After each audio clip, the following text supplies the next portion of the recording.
Welcome to the Calgary Real Estate Investing Podcast, all about real estate investing in the Calgary market.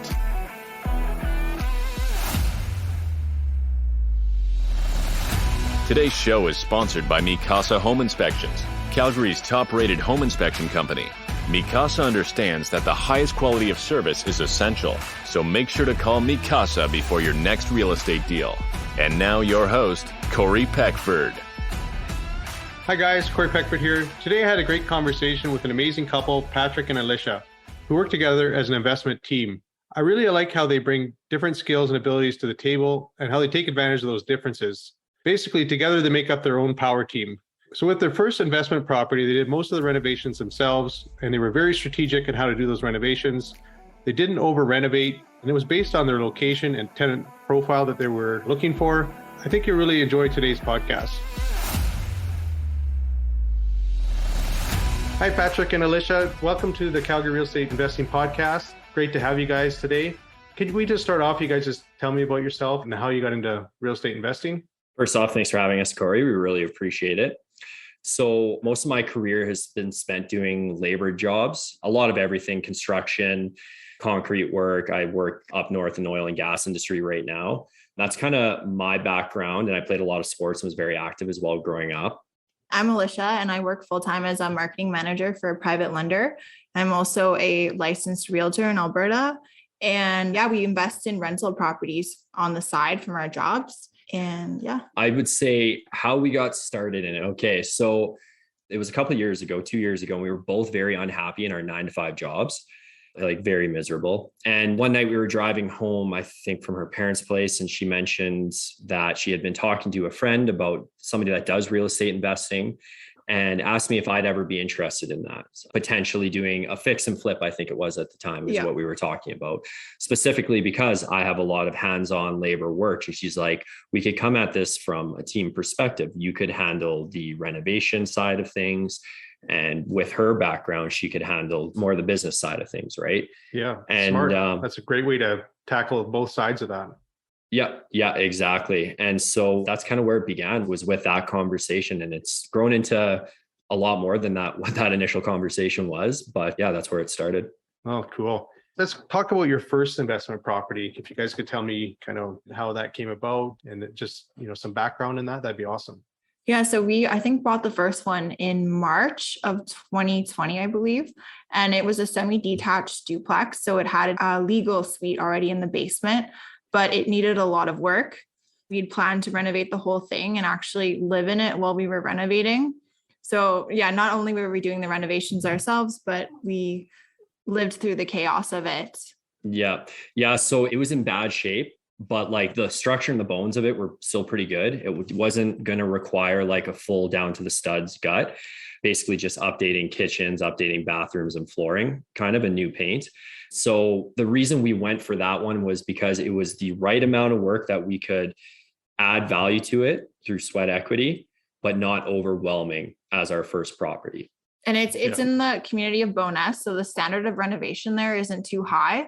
Like we were aware that if we went in and added brand new quartz countertops, really nice kitchens, the ARV just isn't there for that. So what we did instead was we just painted the cabinet, sanded them down, added shaker style panels, I guess, on them. Things like that we just did on our own that saved us money, but also was enough work to attract the tenant pool that's in Bowness. A good quality one, but yeah, we had that in mind while we were renovating. Smart. It's actually quite a mix of properties in Bowness right now. That's true. Yes. Beautiful brand new infills, and it can be, just such a variety of properties there. There's that new farmers market as well, right? I'm sure that's going to add value to Bowness. Yeah, and there was a superstore that opened just down the road, I think a week or two ago too. And there was a severe lack of grocery stores in that area before. It's open now. That's awesome. Yeah. Yeah, I think so. Anyways, yeah. So you guys renovated. Was there a tenant in the basement and then you renovated the upstairs? How did that work out? Like, or did you have it vacant while you renovated, like the lower level? So we didn't in this case. We ended up doing all the renovations we focused on one suite and then did the other suite. But it was like I had mentioned earlier, like it was in such bad shape that we weren't prepared to rent out one while we worked in the other one.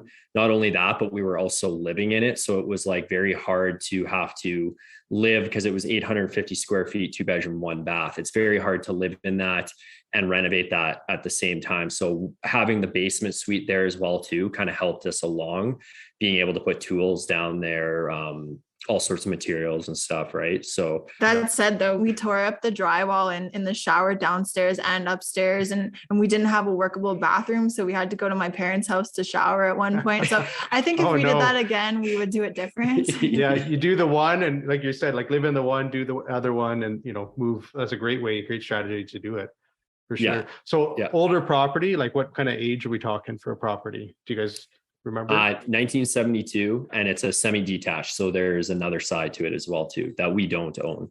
Okay. Yeah. Yeah. Nice. Did you guys find that property on MLS, or was it off market when you found it? It was on MLS, and it was actually kind of not the peak of the market, but it was definitely when things were starting to get pretty hot. So there was quite a few competing offers on it. So that was kind of our first property that we bought as an investment, or just a property in general. So it was kind of a really good learning lesson to buy something in that kind of situation. Yeah. And the day we bought it, I had to head up to work up north, and I actually didn't get to see the property before we bought it. Alisha went and looked at it earlier in the day. We decided it was right for us, and we put in the offer, and later that night happened to get it. And it Nice. it happened really fast. It was pretty exciting, and it was a little bit nerve-wracking for me because I, as the partner who was going to be doing a lot of the hands-on work and having to deal with a lot of the renovation, not getting to see it beforehand was a little bit daunting. But on that same note too, it might have been a little bit better, because having seen some of these properties, I probably would have said absolutely not. That's way out of my my realm of possibility. So in a way, it might have actually been good that I didn't see it. So was it pretty original then? Was it like the 70s windows and the kitchen and all that stuff? Had it been updated, I guess? So in terms of the windows and kind of the bigger ticket items, those weren't really in bad shape. It was more of just, kitchen cosmetic, like the countertops, the flooring needed to be done. The paint was terrible. There was every color possible in there. Just things like that were simple for us to fix and wouldn't be too expensive. I think in the end, we ended up spending around $30,000, including all of our tools that we purchased. So it was actually a very low rental cost. Granted, we did it ourselves, but it's still, Perfect starting entry property really for an investor, right? You're looking for an opportunity like that, like a BRRRR strategy. Yeah. Yes, it was. It was perfect. Yeah. Yeah, that's awesome.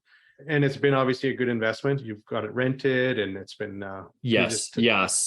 It's been a very good investment, and it's actually done a lot better than we thought it was going to do. Like even at the time when we bought it, I don't think we had run the numbers quite properly on it. Like we didn't figure it was going to be that. We. Oh, okay. Yeah. All right. Yeah.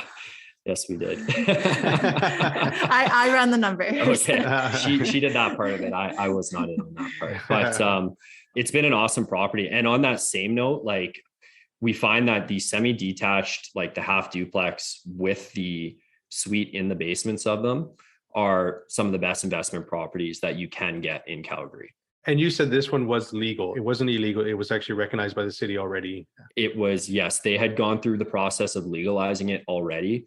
It was just, you could tell that it had been neglected, basically. Okay. Yeah, apparently there was a squatter in there before we had possession of it. So you can kind of see what kind of condition it was from that. And the person who owned it, moved down to the States and just didn't want to have anything to do with owning an investment property anymore. So yeah, it was neglected for sure. There was actually one time where I was home during the day, like doing renovations on it, and the police had come and knocked on the door. I had seen them a couple of times in the weeks prior to that, sitting outside, and they finally came and knocked on the door one day. We've got the place basically fully, torn apart at this point, and they were looking for a specific individual, saying that he was claiming that this was still his house address. So we figured that was the squatter. I said, like, no, there's definitely nobody living here, but you're welcome to come take a look at all my renovations I'm doing right now. But so that was kind of like to put into perspective the shape and like the quality of people that had been in the place prior to us getting it. Yeah. So what are some other learnings? You said about the bathroom, like obviously that's a learning, not tearing out 2 bathrooms during the reno, right? What are some other things you guys learned taking this on and doing it? Yeah. So specifically renovation wise, like if you're looking at a renovation and a takeaway from a renovation, we redid the one bathroom completely. And I don't know why we thought we had to save money, but we left the original tub in there because it was still in good condition. Even though I had pulled out all the surround around it, we had redone everything else in there. And like hindsight, we probably should, like at that point, if you're gutting the whole bathroom, probably should have just replaced the tub as well too. That was definitely like a renovation one anyways. But I think more importantly than that, though, was like one of the biggest takeaways was the time consumption, the amount of time you're putting into it and just how consuming it can be, right? All the time. Like we really wanted to make it work. We were very motivated. Therefore, I was spending, 12, 14-hour days working nonstop, hardly taking breaks just to try and make it work and try and get it done in a reasonable time.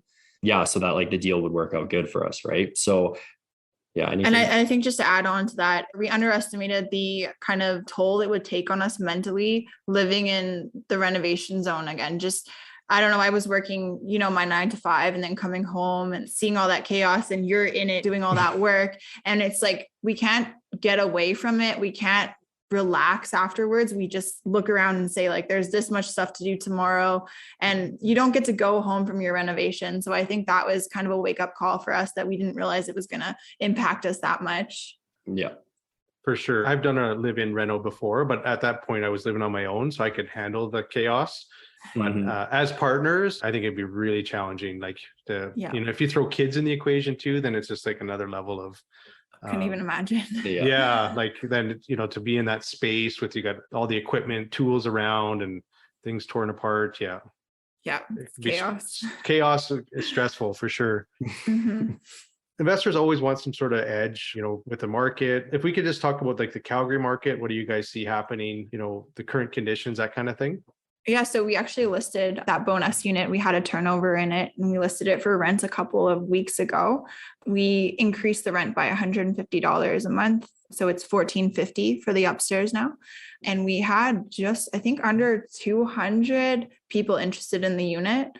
We posted it on Facebook Marketplace and Rent Faster, and we just could not keep up with the inquiries. And so this was our first time that we decided to go about dealing with it by setting up kind of an open house, but only with people who we'd pre-screened and qualified, because we just physically couldn't answer everyone. It's just us doing it. So that just kind of shows what the market is doing right now. And it was a lot of Ontario and BC people who were applying that were about to move here, which we've been hearing, but it was just very interesting to see it firsthand.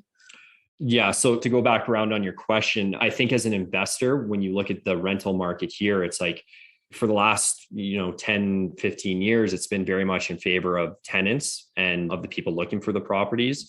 Whereas now as the landlord is starting to go a little more in favor of them, right? I think, we had touched on it earlier about like the market kind of pulling back a little bit. What I see there being a problem and a challenge moving forward is that the Calgary market and Alberta market compared to the other markets in Canada, your Ontario, Vancouver, Toronto areas, stuff like that, the Calgary market has not pulled back as much as those have. So one of the challenges I really see here moving forward is that we have rising interest rates in a market that hasn't pulled back nowhere near as much as a lot of the other markets have. And I think it's going to be challenging to find good cash flowing properties where if you are financing a mortgage, that it's going to provide a good cash flowing property here, right? Because the market is not pulling back as much and it's starting to get more expensive to get a mortgage right now. Yeah. So it cuts into your cash flow for sure. Definitely. Yeah. So, yeah. Any idea what the vacancy rate is right now? I think I heard like less than 1% or something like. Yep. That's what I heard too. Less than 1%. And I definitely believe that. Yeah. Wow. And did you guys allow pets? I'm just curious. Did you allow pets? Yeah, so we actually do allow pets, but I do a maximum of one pet. Okay, because they say that about 35% of people own pets, right? So if you don't allow pets, you're cutting out that 35% of the rental population, right? Yeah, the way I look at it is I think good people own pets, and I don't really want to cut those people out. And I think that, as long as you screen them properly, meet the pets, and maybe get some references for them, I don't think that there's anything wrong with that. Yeah. For sure. And how many people did you kind of like whittle the 200 down to like actually come to the house? What did we have? I think 10 showings 10 back to back. We did like 5 10-minute increments for an hour because we also didn't want to interrupt the current tenant too much. We asked, can we set aside like an hour or two this evening and we'll do all our showings there. So it was easier for us. It was easier on her. And I think it was about 10 of them too. Yeah. 10. And on that note as well, too, like we did a very good job of even pre-screening those people before they came as well, right? One of the ways we did that, we mentioned that we had put up on Facebook Marketplace, one of our ads, and that can be very powerful because it allows you to go look at their social media profile right away. And you can learn a lot about somebody from their social media profile, right? Another thing we also like to do is include 3 questions in our listing. So in the listing itself, we'll have these 3 questions, and then we'll say, please answer these 3 questions if you're interested in the property or interested in the unit. And what we had found was that about 90%, probably, maybe even a little bit higher, 90% of doesn't reply. Yeah. 90% of the people interested in the property wanting to book a viewing or a showing would not answer the 3 questions. Either they didn't read far enough down, or maybe they thought they didn't have to. But either way, right away, that in our mind eliminated, okay, they cannot follow a simple instruction.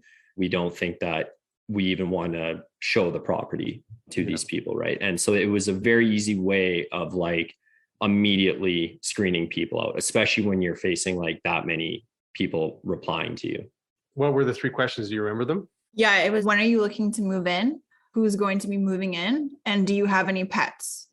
Okay, so they weren't like No, kind of they were normal questions. Yeah, pretty simple. They give us a bit of insight into who's inquiring, but they also, like you said, prove if they're going to read the whole listing and take the time to answer them. So it's kind of twofold in our goal in that.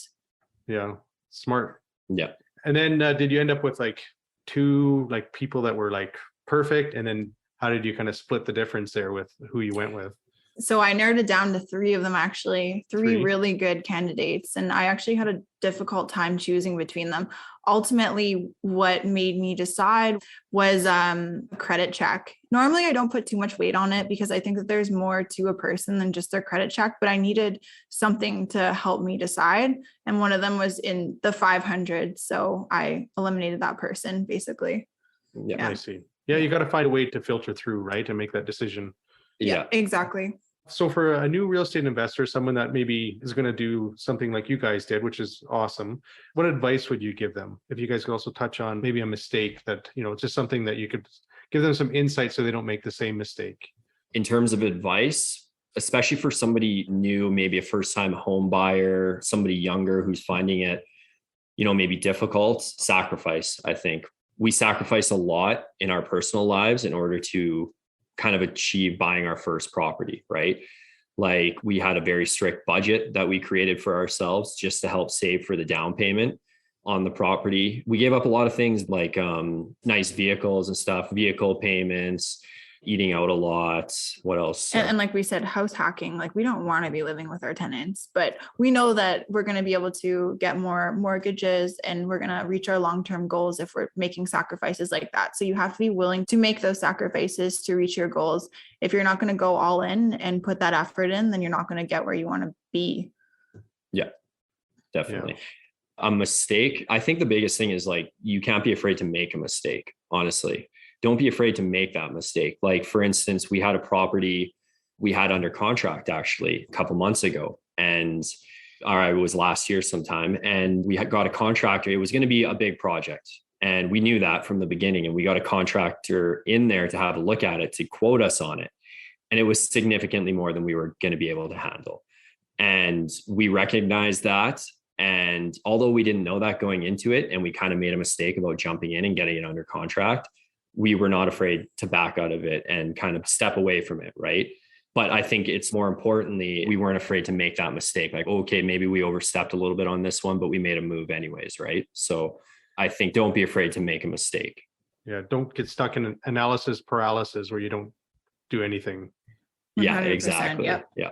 So in your guys' opinion, what's the most attractive property for an investor and why? I think we kind of touched on that we like the semi-detached ones with the illegal suite in it, just because we feel like we can achieve market rents that are the same as something that's detached that has maybe $100,000 more of a purchase price. So we can cash flow better on those. I think our bonus one cash flow is around 800 after all expenses. Yeah, 800 after we refinanced it. So it does really well. And if we'd bought it for, $400,000, $500,000, we wouldn't be cash flowing nearly as much, but we'd pull in the same rents. So I think definitely the semi-detached ones are underrated. For sure. So now I'm going to ask a question a bit more personal, but what's it like being partners and working in real estate, and how does that affect, your life, I guess, your relationship, right? It's awesome, actually. The nice part about it is that we both got into it at the same time. We both came into this together. It wasn't one of us having this goals and ambitions and trying to drag the other one along and convince the other one to get into it. It was like we were both right from the beginning, interested, motivated, and willing to dive into this. And so our experience has been really good. That being said, is there definitely days that are tough? Absolutely. Like Alisha had mentioned earlier, living in the flip as we were doing it, living in the renovation as we were doing it, there were some days that were very difficult where it's hard to shut your brain off. It's hard to turn everything off, right? But I think we have a very challenging schedule. He's gone for 2 weeks at once. He's back 6 days out of a month, and I work full time. So during that time that he's home and we're supposed to be, I guess, relaxing and having days off, we don't get those days off. So we have to be very good at communicating with each other and understanding when we're stressed and when we need to be working, and just I think communication is a huge thing. What are our goals, checking in with each other, helping out as much as we can, and also staying in our own lane. So me handling kind of the social media, a bit more of the networking side, him handling the renovations, contractors, those sorts of things, and just respecting what we know best and helping out where we can. That's the biggest thing that's made us successful so far working together. Yeah, that's great advice. So being on the same page and obviously having the same goals is huge, right? So, yeah, I don't think it could work for all partners out there. You did really have to have those conversations ahead of time and make sure, you both want to head the same direction, because it for sure adds stress to your relationship, right? It's going to. Yeah, it does. Yeah. I have quite a few friends who invest in real estate that their partners aren't interested, and there's nothing wrong with that at all. It can work well too, but I just feel grateful that both of us are interested in it and that we're in it together and that we have these goals, because I think having two people try and reach them will get us there a little bit faster. For sure. Yeah. So with the Calgary markets pulling back, everybody knows, right? With interest rates climbing, we've seen inventory start to climb up. What are some challenges that you guys see as investors, and then what are some opportunities? So the challenges, I think I had mentioned it earlier, the challenge that I see is that house prices in Calgary and Alberta are not dropping as much as they are in other parts of the country. Yeah. Therefore, it's you're still having somewhat similar house pricing, a little bit less, but somewhat similar, but significantly higher interest rates. So now when you go to run your numbers on the property, a lot of these properties that were good cash flowing properties, a couple of months ago, even 6 months ago, are now not really making sense, because if you're financing and getting a mortgage, your mortgage is significantly more expensive than it was 6 months ago, right? And so it cuts into a lot of your cash flow in these deals. So I definitely see that as a challenge right now. And then I think if you're flipping a house and you have a 6, maybe 9 month timeline, you might have run into some issues with not meeting your ARV that you projected originally. Maybe the market's come down a little bit from what you thought when the market was super hot, and you might be losing your profit. So I think that's something that could be a challenge to overcome for some people. We're not really in the flipping space, but I definitely know that that is something to think about. That's 2 good points. Yeah. I think flippers, you got to kind of calculate, if the market pulls back, you got to calculate that in your purchase price, right? So you got to kind of factor that in order to kind of give yourself that buffer if ARV isn't there in the end. For sure. Yeah, definitely. So we were chatting offline. Your first unit was legalized suite. The second one wasn't. Can we talk about that? The difference between the two? You went and you legalized the second one, right? Yeah. Yeah. If you guys could share your experience about that. Yeah. Okay. So the legalization process for the second one was not terribly difficult, mainly because it was already considered an existing suite, as the city of Calgary refers to it as. So what that means is that the suite was there prior to 2018, according to them. And when that is the case, the legalization process is a lot easier. They make it a lot easier to legalize a suite that's already been there. So the process involved opening a development permit with the city of Calgary. I just want to jump in though and say the reason we got a development permit was because we're not zoned properly for a suite. Yes, that's true. So the property is zoned RC1. So when you want to add a legal suite to it, it technically has to get rezoned for RC2. So the development permit is what allows that to happen. So we had to apply for the development permit, and that, with all the paperwork involved with that and their processes, that took about 3.5 months, I believe it was. And then there are certain criteria you need to make. And they have a list online on their website of the criteria they like want to see in a legal suite. And there's definitely like some main points in there. And to kind of go off of what we faced was they were very focused on having a sprinkler or a fireproof utility room.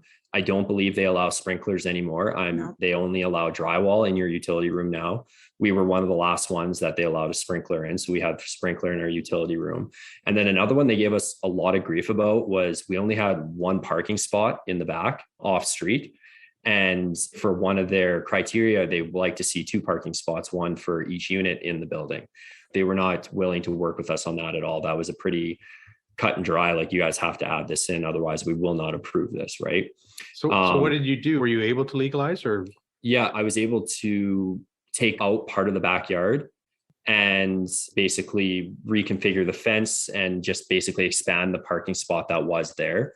It was fairly easy. The one that was there previously was just gravel laid down. So it was fairly easy to just order, once I had it all, the landscaping done, to just order gravel and kind of rake it all out and everything. So, but it's unfortunate because we lost a lot of our yard and that parking spot sits vacant. So, but you know, it is what it is. We had to do it. So yeah. So overall, like the process took about 4 months, and it was a lot of like communication back and forth between the city of Calgary, back and forth, and video calls, phone calls on the phone. And then the price overall, I think by the time it was all said and done, to take an illegal suite and turn it into a legal suite cost us about $5,000 altogether with all the work I had to do. So it was not a very expensive process at all. And then how does the city go about determining whether it was pre-2018? Like, it's the city saying the suite had to be there prior to 2018 illegally, right? Is that right?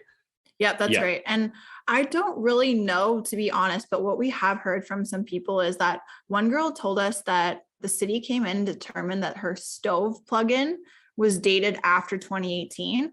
So they found out that way. Another way that I've heard is if you pull a permit after 2018, like if they pulled any kind of basement development permit or anything, plumbing, you can no longer legalize it. Yeah. You can legalize it, but it just has to be done, considered from scratch. Yeah, from scratch. Sorry. You can add a suite in, but you cannot just legalize it. Like the way that we did it was a lot easier than adding a suite from scratch. We didn't have to do, like when you add one from scratch, you have to do like soundproofing between the units. They're a lot more strict on your entrances, your heights of your ceiling, your doors.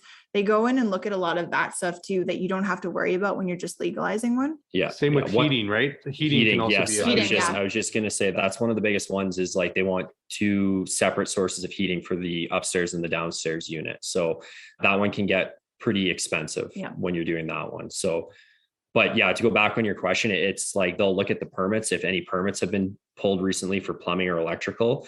And in a lot of cases, like Alisha just mentioned, you can walk into somewhere and almost know right away if this has been done in the last year or 2, or if this kitchen has been here for like 25, 30 years, right? So usually the cabinets tell you right away. Exactly. That's true. Yeah. That's interesting too with the plug, about them looking at the electrical plug date. Little sneaky things like that. Yeah.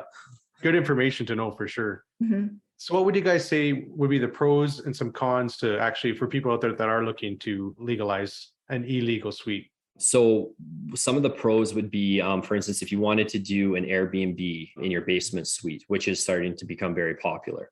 The city of Calgary, first off, makes sure that you have to have a business license from them. They will not allow Airbnb in the city if you do not have a business license approved by City of Calgary. On that same note, they will not allow a business license for an illegal suited property. The suite needs to be legal, and that's the only way you'll get approved for Airbnb in that suite. So when it comes to Airbnb, definitely hosts are looking for suited properties. Another pro is when you're qualifying for more mortgages and you have a legal suite, the banks tend to use your income as separate income for the upstairs and downstairs unit versus if you have an illegal suite, they tend to use the entire house as one form of rental income, and that tends to be lower than the two separate suites. So that's another pro to it. Yeah. It's sometimes as well too for insurance purposes, correct? Yes and no. Okay. Okay. So then I guess some of the cons though, I guess, to legalizing the suite, there is not a ton of incentive from the city of Calgary to legalize your suite. Unless you got a very, very bad suite, like it's being heavily neglected, it's getting complaints from neighbors because maybe the people in there are being rowdy or something. The city of Calgary right now is not going out and seeking out these illegal suites and shutting them down. And on that same note, they make the process kind of painful. It's a minimum 3-month process, and you're going back and forth with them constantly. In our instance, we had a case where our case manager that was handling our specific legalization either quit or something happened and the case got passed along to somebody else. And we almost had to like resubmit everything, start all over again. And then it seems like different case managers will focus sometimes on different aspects of criteria you need to meet. So maybe one manager is focusing on making sure you have 2 off-street parking stalls, whereas another one is really heavily focused on, I want to make sure those bedroom windows are a proper size for egress in an emergency, right? So it can be a very frustrating process at times. And then at the end of the day, another con to it was our property tax actually increased because now we technically have 2 units in one building. It didn't increase a lot, but it did increase a little bit. And now that takes away from our monthly cash flow. Yeah. And so certain communities have rental demand. Therefore, having suites in the properties will make your property worth more. But there's certain communities that are kind of more homeowners that live in them, like the one that we're in right now. So the people who are looking to buy the property don't put that much value on having a suite. And sometimes when you're adding a suite from scratch, it could be $120,000. You're not going to see that back in a purchase price. So that could be a con too. Yeah. Yeah, for sure. Okay, I'm going to move into quick questions and just like a quick answer response. What's a software you guys just couldn't live without, or an app? I'm going to say Google Drive. I'm going to say Canva. Okay, if someone were to Google you guys, what's something they can't find out about you on Google? I've always been super big into cars and I used to ride motorcycles. Cool. I love playing our VR headsets. That's cool too. Yeah. Okay, and what's a favorite book of your guys's? Mine would be Never Split the Difference. And mine is Think and Grow Rich. Yeah, nice. Those are both good books. And what kind of activities do you guys do outside of real estate investing? I used to be into fitness competitions, so the gym is a big part of my life. And that's something that we both do a lot of. Yeah, both of us love the gym. We value that physical activity and time outside. It's also a very good way to de-stress sometimes from especially like real estate and the busy lifestyle of that. We also golf, tennis. I think that's about it. Nice. Well, thanks so much, guys, for joining me today. It's been great having you on the show. What's the best way for people to get a hold of you and contact you? So Instagram is the best way. We're very active on there. And our Instagram handle is heelsandhammer_. And yeah, we're always looking forward to talking to new people on there. And thanks for having us. Yeah, thank you very much, Corey. Hey, thanks again for listening to the Calgary Real Estate Investing Podcast. I'm your host, Corey Peckford. I'm an investment-focused real estate agent. I also have a certification as a master home inspector. I'm currently partnering on a property flip in Calgary with Shirley Evans, who I consider to be a professional property flipper. Shirley has a wealth of real estate knowledge. We're going to be offering Eventbrite meetups at the property. So if you're in the Calgary area, we'd love for you to stop by and check it out. If you'd like to reach out to me directly, my number is 587-893-2272. You can follow me on Instagram at PeckfordCorey or check out my website, and that's just CoreyPeckford.com. Plus, you can also join our new Facebook group, Calgary Real Estate Investing Group. That's CREIG for short. This is an I Love Mortgage Brokering production.